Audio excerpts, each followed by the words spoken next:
Yo guys, Crescent here. Welcome to another build video. Today I'll be showing you my stamina decay build for solo environment or small scale PvP. Basically, this is an update to the previous Beastly build. So with Beastly build, you know that we will be using Fury, and I know a lot of people don't like Fury, especially in these few recent patches, but I still think Fury is really strong, especially when you're outnumbered, and I'll show you how to use Fury in 2018.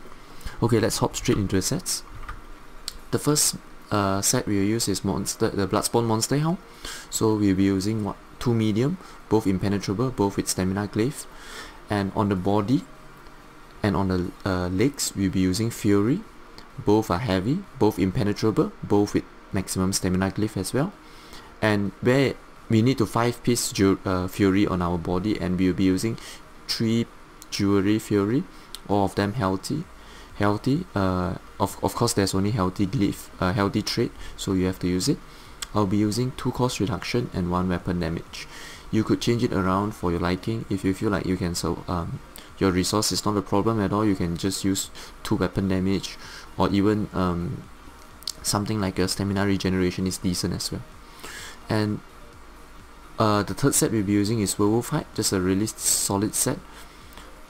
Yeah, I forgot to mention that this build is only for CP, and for non-CP I'll show you a different build, okay?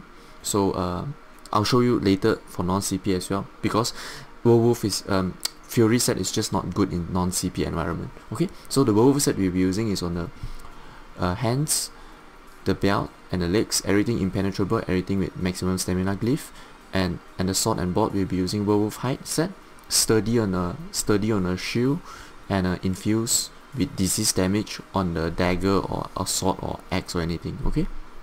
And on the front bar you can use Asylum or Master or Maelstrom Better Axe. Make sure both of them are Better Axe so you can proc bleed.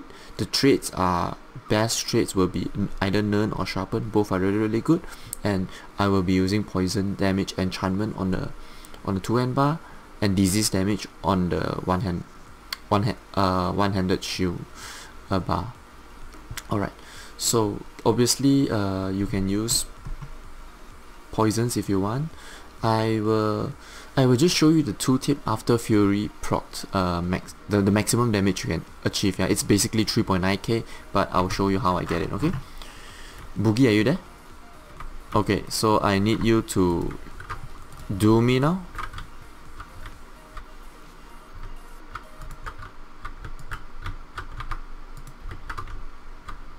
Wait, I can't press you.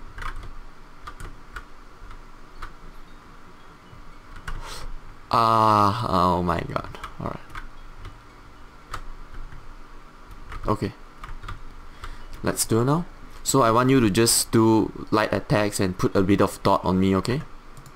So my Fury will proc to the maximum damage.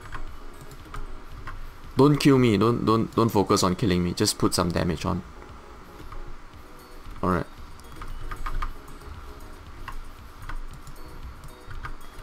If you put that power of the light, you're gonna kill me, man. Alright. Oh, almost there, more. Okay. Okay. So, just 1 second. You can see the tooltip, the damage is 3.8k. And yeah, basically that's about it. Yeah, thanks Boogie, yeah, thanks. Alright. So I'll show you the tooltip as well. So basically the weapon damage you achieve is 3.9k, actually 3.89k or so. And stamina recovery, I'll just use a crit potion. So this is the maximum you can achieve, 1.5. And weapon damage is 3.9 or so. Weapon crit will be close to 40%, and yeah, the physical resistance is decent, spell resistance is decent as well. The health is gonna be 27k in Cyrodiil. You need that health because we are not using defensive set, we are not using like a 45 breast, so you need the health for you to sustain in Fury, okay? So more health, you can take more damage, you have more room for error, that's really important. And remember that when your Fury procced until 3.9k weapon damage, you have really big queues from your weaker as well, so that's really important. Alright, so that's about it for the tooltip. I will go through the potions, poisons and everything now. You can use on the front bar, usually on the sword and board bar I won't use any potions, when you use any poisons. So only on the front bar you can use cost increased poisons, you can use dot poisons, really up to you.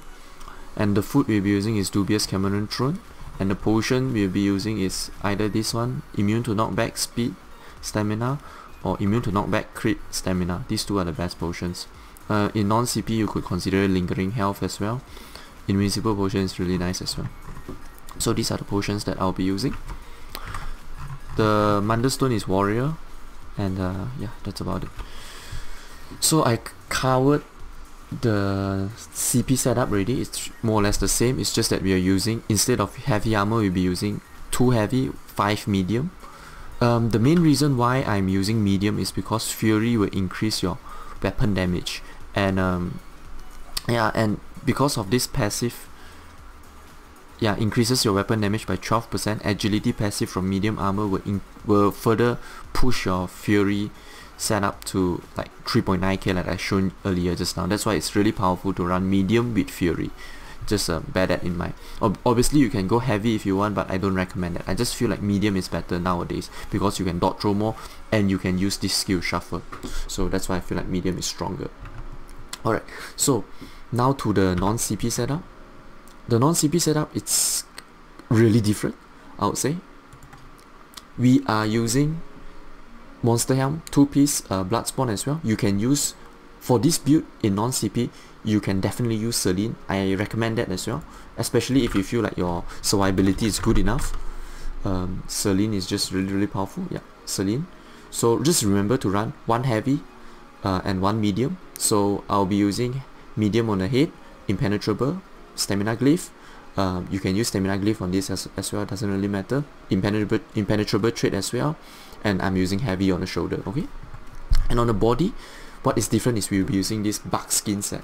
So this Barkskin set will give us about more or less close to 400 stamina recovery, and it will reduce the duration of immobilization and snare by 50%. With this new patch, Source nerfed the nerf all those snares by about, basically most of the snares are now 4 seconds. So with this, the snares will only be 2 seconds, which is really important in non-CP campaign. Okay, and the traits are really nice as well. Health is decent, recovery is okay, physical resistance is okay-ish as well. So I feel like Barkskin Scat is just really good in non-CP. So you want to use 2 well-fitted, because we don't have any CP in non-CP campaign. 2 well-fitted, and everything else you want to use impenetrable. I have a reinforced glyph here, but I should change it to impenetrable. I just don't want to farm this set that much, because you need to do Elden Hollow dungeon to get this set, and I'm just a bit lazy to farm it multiple times. Alright, we'll be using 1 tri-stack glyph on the legs or on the body. It's really up to you, but just make sure you use 1, because you need a bit more health in non-CP campaign. And on the jewelry, we'll be using Werewolf Hide set again. 2 cost reduction and 1 weapon damage. Really important to use 2 cost reduction in non-CP campaign, so that you can sustain, especially because this is a solo build, a 1vx build, so you need that sustainability. If not, you're gonna die really fast. And like usual on the sword and board, we'll be using Werewolf Hide dagger infused, and the shield sturdy as well. A disease damage, and on the front bar is the same, poison damage, Maelstrom Battle Axe. Either Alessium or Maelstrom Battle Axe, both are really good. Sharpen or Nern, both are really good as well. And use poison damage. You can use poison as well if you want, like I mentioned earlier. So just try to farm this set. I promise you, it's gonna help your sustain so much, especially as a DK. Because to be honest, DK is quite a weak class. I would say StamSock and StamDK are the both, 2 of them are the weakest stamina class. Stamplar comes after them, because Stamplar has a good burst compared to DK. That's why I feel like Stamplar is slightly better. And then Stamina Nightblade obviously is really powerful, and Stam Warden is super powerful as well. Okay, so this is the build. I'll show you the stats. Obviously this is with CP as well. I'll just use a potion, buff up really quickly. Yeah, you can see the stats. It's about 2.6, 41% crit. Stamina recovery is really high as well, with 2 cost reductions. Maximum stamina is a bit higher, 35k or so. Health is about 24k or so in Cyrodiil, so it's quite nice. And yeah, the resistance is quite nice as well, especially when, even if you are using medium armor, it's 23k spell and physical resistance. Okay, yeah, the Mundus stones are the same, potions are all the same. I don't need to repeat them. Okay, now I'll go through the skills. For both build, the skills are the same. Reverse Slice, Venomous Claw, Stampede, Volatile Armor, Rally, Take Flight, Pierce Armor, Reverb Bash, Shuffle, Igneous, Vigor, and Spell Wall. So what you can use in CP campaign, I highly recommend this setup. Or if you want, you can use Noxious Breath. If you're playing in a group, I recommend Noxious Breath. And obviously you need more ultimate regen in a group because it's all about the burst. Heroic Slash is better. So this is how you build in a group setup, like in a 4-man group, 5-man group or something like that. This is better.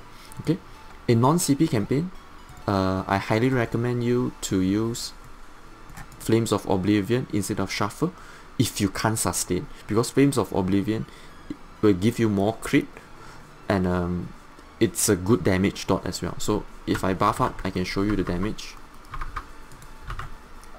It's 6.2, 6.3k flame damage. It will go even higher because it scales with weapon damage as well.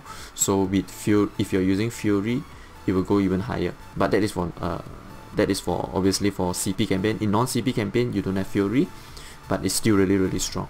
It's really cheap as well. That's why it's really nice. Okay. So if you're using Flame of Oblivions, you can just use your speed potion. You don't need to use the crit potion anymore.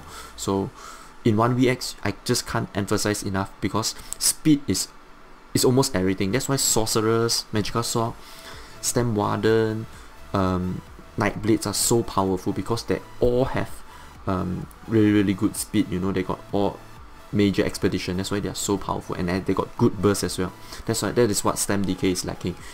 StamDK only has 1 burst, which is the ultimate, and yeah, just a little bit of tankibility, but no speed at all. That's why it's really challenging, I would say, to 1vx with StamDK in this patch, obviously, I mean. Okay, so yeah, that's about it for the skill. Yeah, Igneous, Vigor, and Shield Ultimate. Yeah, just are the last 3 skills. Okay, I'll show you the CP now. The Tower Tree, 7 Siphoner, 51 Warlord, 6 Bashing Focus, 32 Mooncuff, 23 Tenacity, 33 Befoul, 51 Tumbling, 37 Shadow Ward. This will give you 9% of increase reduction of healing. So when you do your Reverb Bash, it will do 39%. I'll show you really quickly. I did the maths, I think it's worth it to use it. So 39%. Yeah, against Socks it's not that good, but against other players that are not using shields, I think it's really powerful. Alright, so that is for the green tree. No, sorry, that is for the, yeah, for the green tree.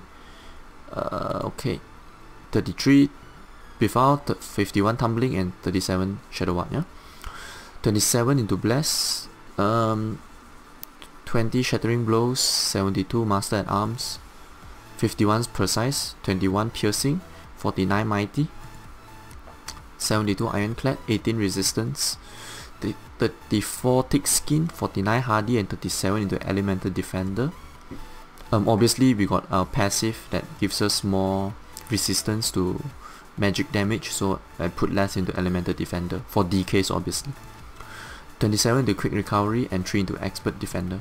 Yeah, that's about it for the CP. I think I covered most of the stuff already. I'll just show you the combo again, like how you kill off people. I'm repeating myself every time in every DK video, but just buff up yourself, gap close, put your dot, switch to front bar, debuff your opponent with your Heroic Slash or Puncture, and then you do Reverb, and then when they are low, just switch into Leap and execute. If enemy are blocking a lot, make sure to CC them with Reverb first before going into Leap and execute. That's really important.